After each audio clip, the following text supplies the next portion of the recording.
विषयों से जब असंतोष होता है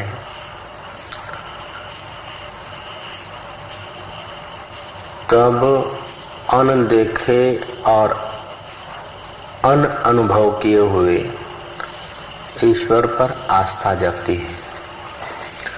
भोगे हुए और देखे हुए विषयों में अगर आदमी उलझ जाता है तो अनदेखा और अनुभव किया हुआ सत्य अछूता रह जाता है। भोगे हुए और देखे हुए विषयों के पीछे साधारण प्राणी पड़ता ही है। मद्यपान, मांस भक्षण, उदर पूर्ति जीव से स्वाभाविक गति।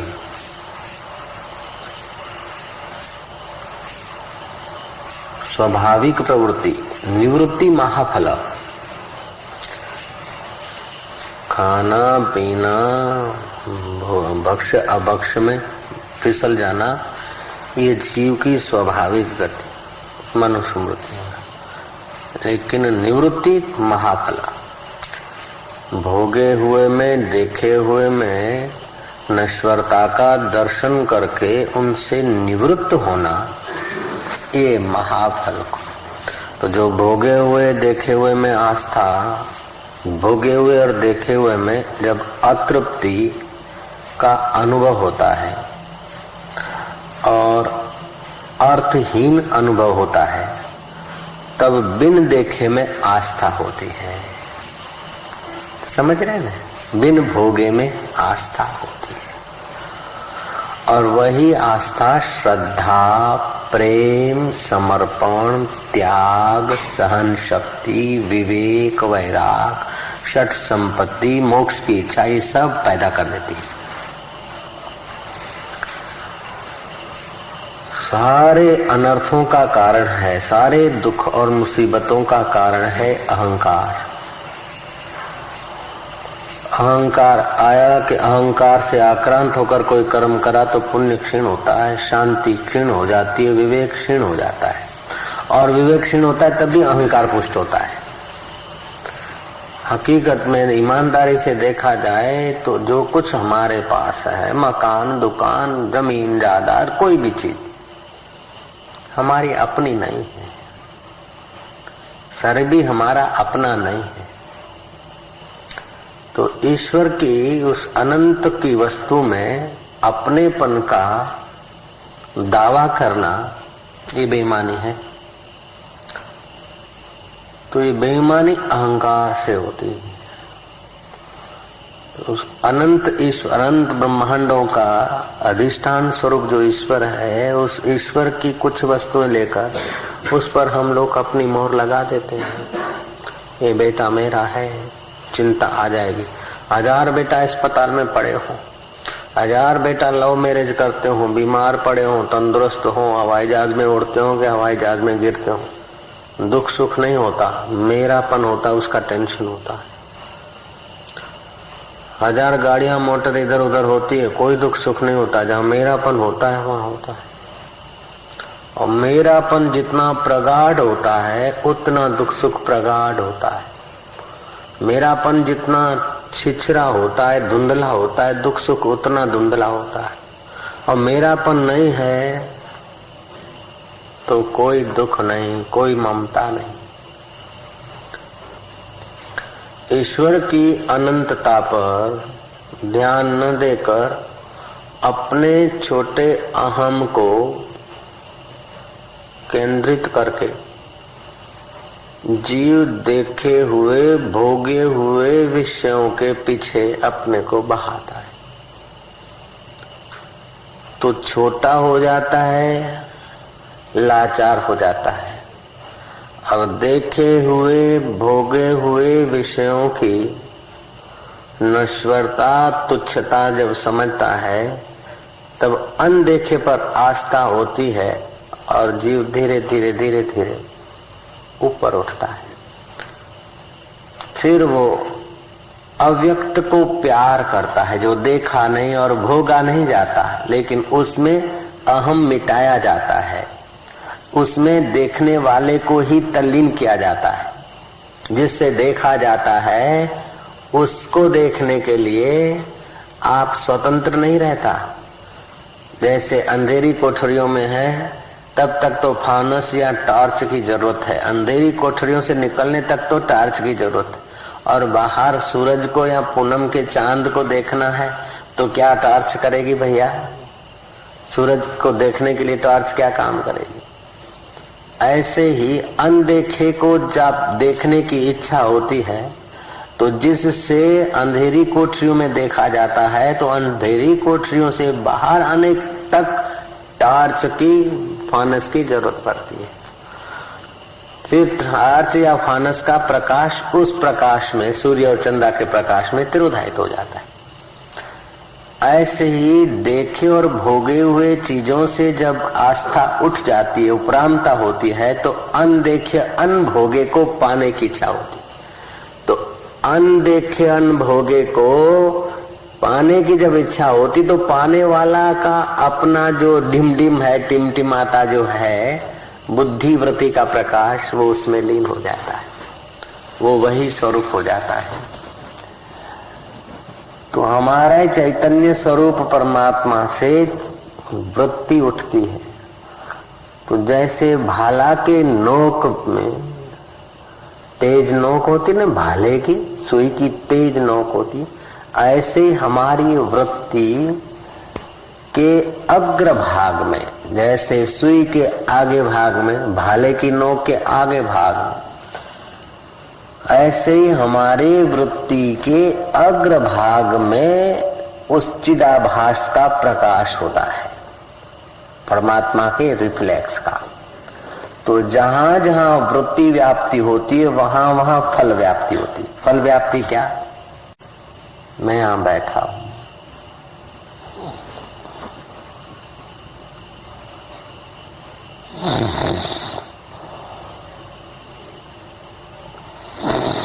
क्या हुआ? मुझे खबर नहीं कौन आया कौन गया, क्या हुआ खबर नहीं। क्यों? कि वृत्ति व्याप्ति नहीं, वृत्ति कुंठित हो गई थी। वृत्ति व्याप्ति नहीं है। हमारी वृत्ति जब इंद्रियों के द्वारा बहिर्मुख होती है तो जागृत जगत, स्वप्न में आती है, हिता नाम की वृत्ति में आती है तो स्वप्न जगत, और वृत्ति जब कुंठित हो जाती है तो नींद की अवस्था।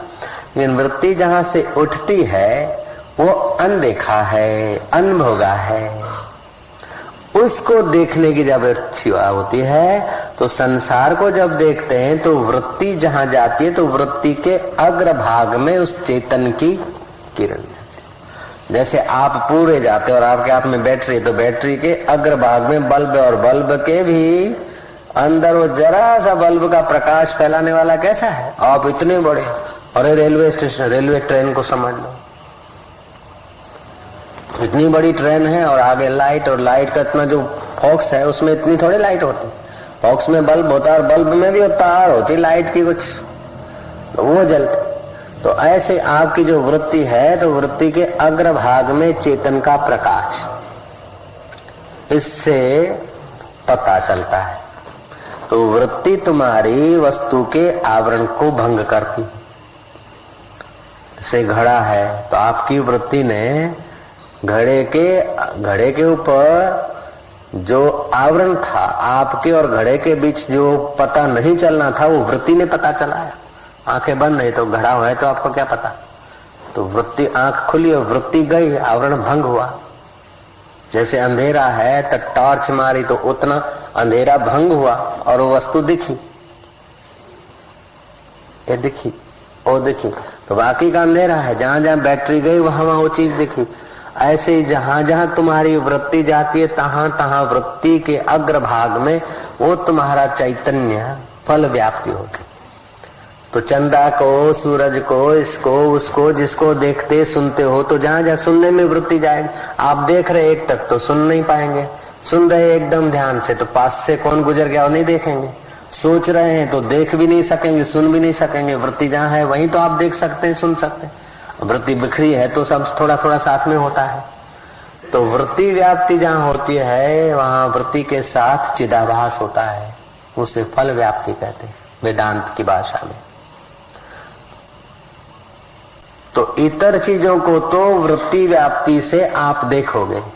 अब वृत्ति व्याप्ति से देखने की आदत है, वो देखने सुनने भोगने से जब आपका विवेक जगा और उपराम हुए तो अन देखे और अन सुने पर आस्था होगी। उससे क्या होगी? प्रीति करोगे। प्रीति आपको तो तृप्त करेगी लेकिन प्रेमास्पद को भी खुश कर देगी। प्रेम तो प्रेमी को तो खुश करता है लेकिन प्रेमास्पद को भी खुशहाल कर देता है। और भोग भोगी को तो परेशान करता है, भोक्ता को तो परेशान करता है और भोग को भी नाश कर देता है।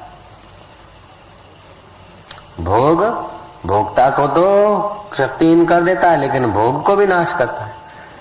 तो वृत्ति से जो भोगा देखा सुना जाता है वो आकर तो वृत्तियां उठ उठ के लीन हो जाती है, इससे तो जीवन खत्म हो जाएगा। ऐसा जब विवेक जगता है तब अनदेखे और अनभोगे में आस्था होती है। आस्था होती है, विवेक जगता है। फिर उसको देखने के लिए वृत्ति व्याप्ति की जरूरत नहीं है। वृत्ति वहां जैसे अंधेरी कोठरियों से निकलने के लिए तो टार्च की जरूरत पड़ी, फानस की जरूरत पड़ी। सूरज को चंदा को देखने के लिए टार्च या फानस की जरूरत नहीं पड़ती। ऐसे ही इस संसार रूपी अंधेरी कोठरियों को चीजों को देखने के लिए तो वृत्ति व्याप्ति और फल व्याप्ति की जरूरत पड़ती है। फिर अब इससे जब उपराम हुए तो अपने घर में जब आए तो उस प्रकाशक को देखने के लिए वृत्ति की जरूरत नहीं पड़ती है।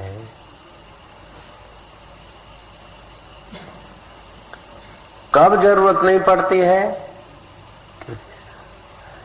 जरूरत तब नहीं पड़ती है जब आप वृत्ति में ब्रह्म भाव पैदा करते हैं, वृत्ति को व्यापक करते जाते हैं। सर्वोहम अखिलोहम निखिलोहम शांतोहम साक्षीहम चैतन्यहम चिदानंदहम मनोबुद्धि अहंकार चित्तानिनाहम। ये सब जो वृत्तियां जहां जहां भागती है उसको आप कट आउट करते जाते हैं। ये नहीं ये नहीं ये नहीं ये नहीं ये नहीं ये नहीं ये नहीं करते जाते हैं तो बाकी जहां है वहां ठहर जाए। अथवा तो सब मैं हूं नहीं नहीं करके आ जाओ, अथवा सब मैं हूं करके उसको खोल दो। इसीलिए वेद में एक विधि वाक्य है, दूसरे निषेध वाक्य है। अयम आत्मा ब्रह्म तत्त्वमसि अहम ब्रह्मास्मि, ये विधि वाक्य। और दूसरे निषेध वाक्य कि नेति नेति नेति, ये नहीं ये नहीं, ये आत्मा है कि नहीं, ये नहीं ये नहीं ये नहीं ये नहीं ये नहीं नहीं 5 बार है नेति नेति नेति, फिर नेति नेति। तो पृथ्वी जल तेज ये नहीं, आकाश और वायु ये भी नहीं, इनके बाद जो रहता है वो जो है ब्रह्म है। अब एक तरफ तो सब ब्रह्म है, सब भगवान है, और दूसरे तरफ बोलते ये नहीं और बाद में ब्रह्म है भगवान है। तो ये कैसे कि सर्वत्र भगवान है लेकिन ये नाम और रूप में जो दिख रहा है ये बदलने वाला है। नाम रूप जिसके आधार से दिखता है वो सार है, और सार सब में है, अपने को सार नहीं दिखता है ना। जैसे कुंडल सोना है, बोले नहीं, अच्छा तो बंगड़ी सोना है, बोले बंगड़ी है, तो ये बंगड़ी है, ये कुंडल है, ये है, तो ये नहीं। लगड़ी लाओ तो ले आया कुंडल, ये नहीं, ले आया बंगड़ी, ये नहीं, और ले आया झिरमिरा, ये नहीं, ये नहीं ये नहीं करके क्यों नहीं कर रहे हैं कि वो सोने की सलाई लानी थी, लगड़ी लानी थी। लगड़ी का ठीक से ज्ञान हो गया तो गहनों में भी वही है। ऐसे ही नेति नेति करके नाम और रूप का बाध करके शुद्ध स्वरूप का ज्ञान हो गया तो नाम और रूप में भी वही है, वो ज्ञान हो जाएगा।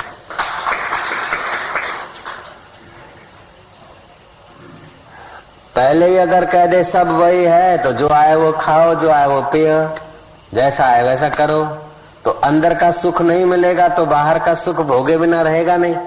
और बाहर का कोई भी सुख ऐसा नहीं है जो मुसीबत पैदा ना करे, दुख पैदा ना करे। हे राम जी, जो अर्ध प्रबुद्ध है, जो अज्ञानी है, उनको सब ब्रह्म का उपदेश करना माना उसको गड्ढे में डालना है। करो ब्रह्म का उपदेश अनधिकारी को करने से तो उसका तो पतन हो जाएगा। इसलिए संयम करके देखे हुए भोगे हुए से जिसको विवेक जग गया है, आस्था उठी देखे हुए भोगे हुए में, और अनदेखे अनभोगे तत्व की जब आस्था पैदा होती है तो उसको विवेक जगता है, वैराग्य जगता है, उसको उसके लिए प्रेम जगता है। उस प्रेम के प्रभाव में बाहर की कितनी भी प्रतिकूलता हो, अपमान हो, ये सब सह लेगा और सत्य को खोज लेगा। और सत्य भीतर मिल गया तो फिर वो निगाहें हो जाएगी, जहां भी देख लेगा सत्य। सोने को ठीक से परख लिया, फिर कोई भी गहना होगा इतना फेट का है जान लेगा।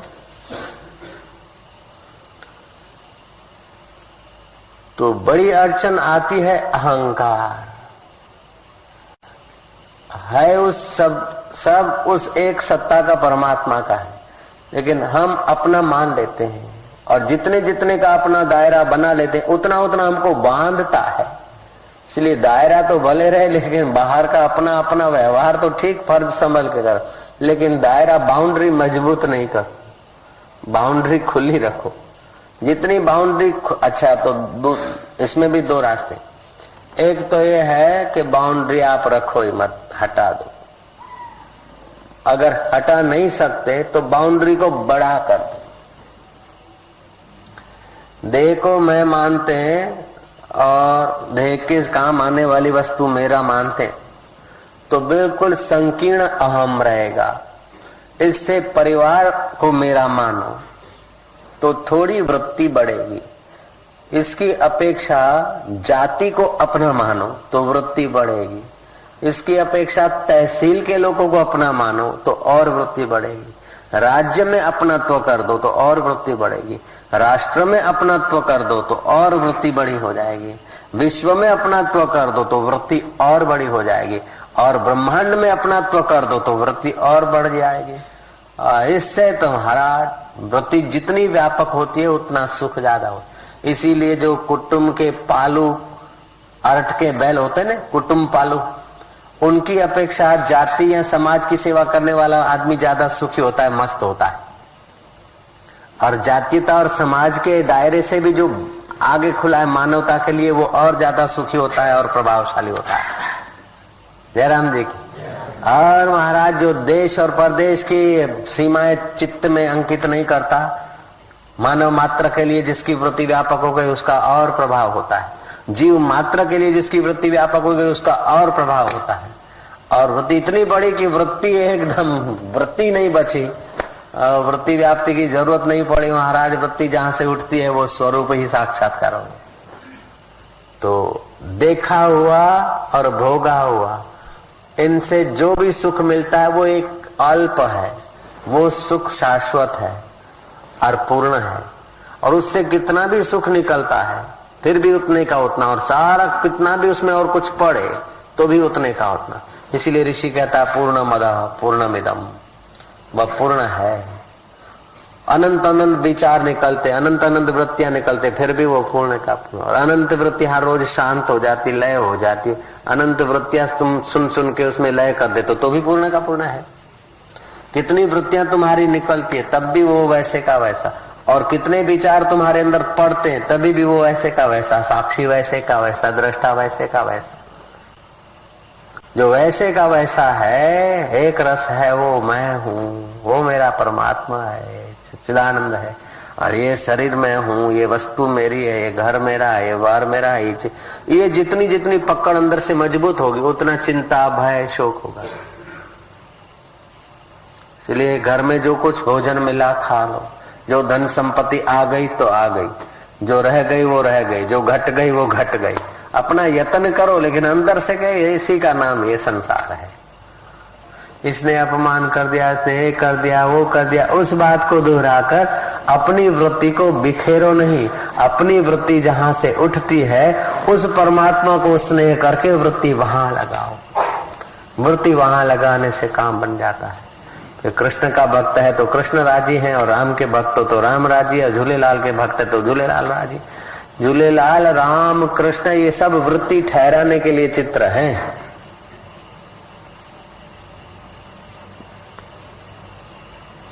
वृत्ति वहां ठहरे तो अच्छा है, नहीं तो फिर वृत्ति को बड़ा कर दो, काम बन जाएगा।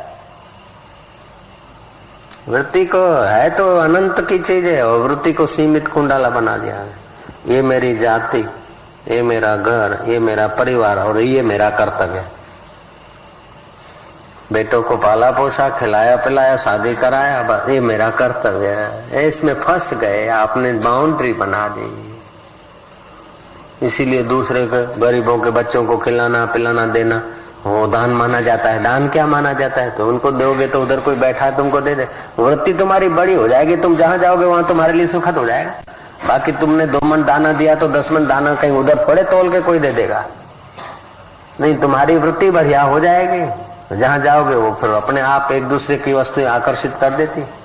जैसे लोहा नहीं जाता, लोहे चुंबक जहां जाता है लोहा खींच के आता है, ऐसे ही जितना आपकी वृत्ति व्यापक है उतना ही प्रकृति आपके अनुरूप हो जाती है, अनुकूल हो जाती है। एक तपस्वी तप करके उठे, कुंददंत उनके साथ गए और चलते चलते रास्ते में एक निर्जन प्रदेश आया और सूखा तालाब था, सूखे वृक्ष थे, वहां रात ठहरे। उनके पुण्य के प्रभाव से तालाब भर गया, वृक्षों को फल आ गए और 3 दिन वहां रहे, फल खाए और पानी पिया। जितनी वृत्ति संकीर्ण होती, कुंठित होती है, उतना आदमी का पुण्य क्षीण होता है, अल्पमति का होता है। जितनी वृत्ति व्यापक होती है, सात्विक होती है, उतना पुण्य बढ़ता है। जितना पुण्य बढ़ता है तो प्रकृति अनुरूप हो जाती है, अनुकूल हो जाती है। तो देखे हुए भोगे हुए में आसक्ति का अभाव करना, तो देखने और भोगने वाले वस्तु का ठीक आप भोग सकते हैं। और आसक्ति होती है तो देखे हुए और भोगे हुए में जो आसक्ति होती है तो आप ही भोग बन जाते हैं। ये अथर्ववेद का 39वां अध्याय है, ईशावास्य उपनिषद का पहला मंत्र है। ईशावास्यमिदं सर्वं यत् किंचितं जगत्याम जगत तेन त्यक्तेन भुंजिता। ये सारा जो जगत है ईश्वरीय सत्ता से ओतप्रोत है, इसलिए त्याग से भोगो, अहंकार से नहीं, मोह से नहीं, मान की लालच नहीं रखो, भविष्य में सुखी होने की लालच नहीं रखो। अभी अपना सुख स्वरूप आत्मा है, संकीर्णता छोड़ दो तो अभी प्रकाशित हो जाएगा। स्थूल शरीर स्थूल चीजों का है, इसलिए शरीर है संसार की सेवा के लिए, शरीर है सेवा के लिए, और मन है चिंतन के लिए। ऐसा चिंतन न करो जिससे दुख पैदा हो, ऐसा चिंतन न करो जिससे आसक्ति और लोभ पैदा हो। ऐसा चिंतन करो कि चिंतन जहां से होता है उसका चिंतन हो जाए। अब बुद्धि है ज्ञान भरने के लिए और तुम हो परमात्मा के लिए। तो शरीर से काम, मन से चिंतन, ईश्वर चिंतन ऊंचा, बुद्धि से अपने प्रियतम तत्व का निष्ठा, और स्वरूप से आत्मा परमात्मा को स्नेह कर। बिल्कुल ठीक पुर्जे ठीक जगह पे लग गए, गाड़ी बिल्कुल चल जाएगी। मन तू ज्योति स्वरूप अपना मूल पिछाड़। देखे हुए भोगे हुए का आकर्षण न रहे तो विवेक जगेगा, विवेक से वैराग्य जगेगा, मोक्ष की इच्छा होगी, अनदेखे अनभोगे के लिए प्रेम पैदा होगा। वो आपको तो पवित्र कर देगा, मधुर कर देगा, लेकिन प्रेमास्पद को भी आनंद से भर देगा। आप जिस पर निस्वार्थ प्रेम करते वो स्वयं आनंदित हो जाता है। बच्चा माँ को स्नेह करता तो माँ की थकान मिट जाती है। आलिंगन करके माँ को गले से लगा देती, माँ बेटे को गले लगा देती है। तो जैसे माँ को स्नेह करने वाला शिशु आप भी तृप्त होता है और माँ के दिल को भी तृप्ति देता है, ऐसे ही परमात्मा को स्नेह करने वाला ये जीव आप भी तृप्त हो जाता है और परमात्मा को भी तृप्ति दे देता है। परमात्मा को तृप्ति देने की शक्ति जिस जीव में है वो जीव दर दर की ठोकर खा रहा है। आप भगवान को तृप्त कर सकते हैं। दूसरी बात कि अहंकार, अहंकार प्रेरित जो अहंकार पोषक कर्म है या अहंकार प्रेरित जो कर्म है वो बांधते हैं। इसलिए अहंकार बढ़े ऐसा काम न करें। आप बढ़िया काम करेंगे, लोग वाहवाही करेंगे, अंदर अहंकार न बढ़े। अभी हम लोग कर ये रहे समाज में, कुछ भी शादी मुरादी देखा होगा, अहंकार को सजाने के लिए कर रहे, इसलिए झंझट बढ़ गए। अहंकार बढ़ाने के लिए नहीं, अहंकार मिटाने के लिए काम। सत्कर्म करने से वाहवाही होता है, यश होता है, मान मिलता है, लेकिन वो मान यश अहंकार फुलाने में लगा है तो खत्म हो जाता है।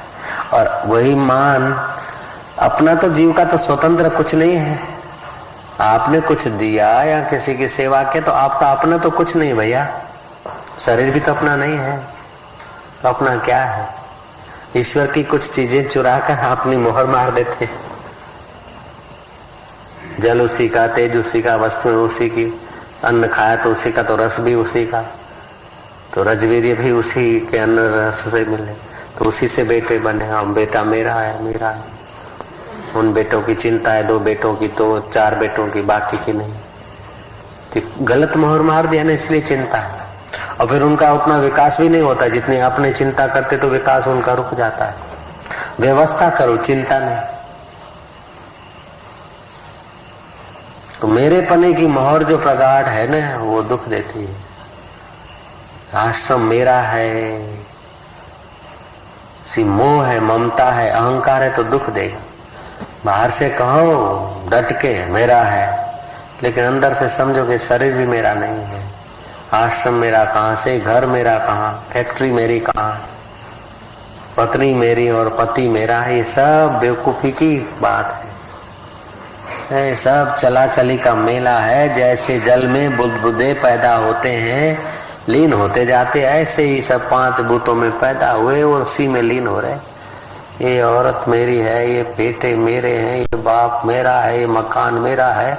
व्यवहार में भले कह दो, लेकिन अंदर से समझो कि ये सब खिलवाड़ है, खिलवाड़। सब खेल है, झूठा लेना, झूठा देना, झूठा खाना, झूठा पीना, झूठा बोलना, झूठा चलना। नानक ये झूठ ही झूठ है। सब झूठा संसार, झूठा उसमें लेना देना। इसको सच्चा नहीं मानो। झूठे को मानते सच्चा तो सच्चे का पता नहीं रह जाता। झूठे को मानते सच्चा तो सच्चे का ज्ञान रह जाता है कच्चा। झूठे को झूठा माने तो सच्चे में प्रीति होगी, और फिर झूठा भी ठीक से चलेगा, नहीं तो झूठा दबा देगा। फिल्म को फिल्म मानते तो मजा आता है, लेकिन फिल्म को सच्चा माना तो फिल्म की रेलगाड़ी देखकर धोती पकड़ के पुरसुमल बाहर निकल गया, रेल पीछे। महाराज जैसे उसकी बुद्धि पर अपने को हंसी आती कि फिल्म को सच्चा मान रहा था, ऐसे ये संसार फिल्म है और ज्ञानियों को आप लोगों पर हंसी आती है। श्री राम। इसलिए संसार को सच्चा मानना ये बेवकूफों का काम है। संसार को सच्चा मानना ये बेवकूफों का काम है। हे राम जी, ये मूढ़ दुनिया को सच्चा मानते, हमको तो संसार स्वप्नवत दिखता है। भगवान शंकर पार्वती को कहते हैं, उमा कहूँ मैं अनुभव अपना, उमा कहूँ मैं अनुभव अपना, सत्य हरि भजन जगत सब स्वप्न, सत्य हरि भजन जगत सब स्वप्न। ये जगत स्वप्न है, बार बार चिंतन करो, ये स्वप्न है, स्वप्न है। जितना सत्संग से लाभ होता है उतना एकांत में उपवास और व्रत करके तप करने से भी उतना लाभ नहीं होता जितना सत्संग से होता है। जितना एकांत में जप तप से लाभ होता है उतना संसार में बड़े राज्य करने से लाभ नहीं होता है।